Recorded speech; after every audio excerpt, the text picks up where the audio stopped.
एक छोटी सी भूल और भगवान जगन्नाथ का भव्य मंदिर सैकड़ों वर्षों तक रेत में दबा रहा। पर आखिर वो भूल क्या थी? ये कथा उस समय की है जब देव शिल्पी विश्वकर्मा बूढ़े शिल्पकार के रूप में भगवान जगन्नाथ, बलभद्र और सुभद्रा की मूर्तियां बनाकर अचानक अंतर्ध्यान हो गए। मूर्तियां तो बन गईं, मंदिर भी तैयार था, पर एक प्रश्न सबके सामने था। इन विग्रहों की प्राण प्रतिष्ठा कौन करेगा? बिना प्राण प्रतिष्ठा न पूजा संभव थी, न मंदिर पूर्ण। राजा इंद्रद्युम्न और उनका पूरा राज परिवार इसी चिंता में डूबा था कि तभी देवर्षि नारद प्रकट हुए। राजा ने विनती की कि वे ही प्राण प्रतिष्ठा करें, पर नारद जी ने कहा नम्र स्वर में, जब स्वयं पिता ब्रह्मा उपस्थित हो सकते हैं तो पुत्र कैसे श्रेष्ठ हो सकता है। उन्होंने सुझाव दिया कि ब्रह्मा जी को ब्रह्मलोक से आमंत्रित किया जाए, लेकिन चेतावनी भी दी,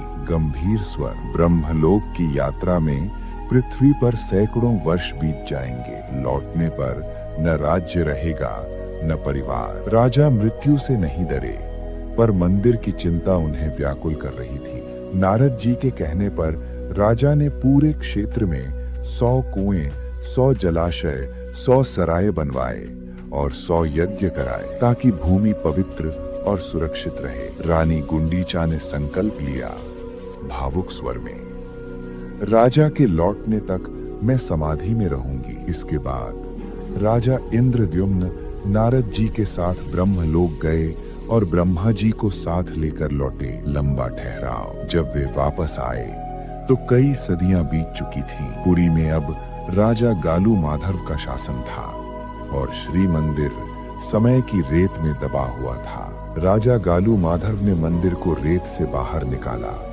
लेकिन तभी विवाद खड़ा हुआ। संघर्षपूर्ण स्वर, असली निर्माता कौन?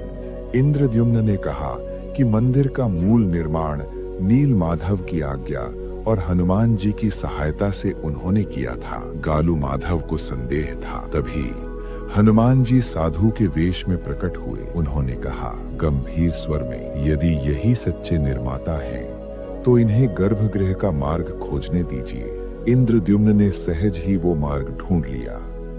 आश्चर्य, गर्भगृह खुलते ही नील माधव का नीला प्रकाश चारों ओर फैल गया। उधर रानी गुंडीचा समाधि से जागी और अपने वंशजों द्वारा पूजित होती हुई मंदिर पहुंची। पति पत्नी का पुनर्मिलन हुआ और गालू माधव को सत्य का बोध हो गया। अंततः ब्रह्मा जी ने यज्ञ कराया।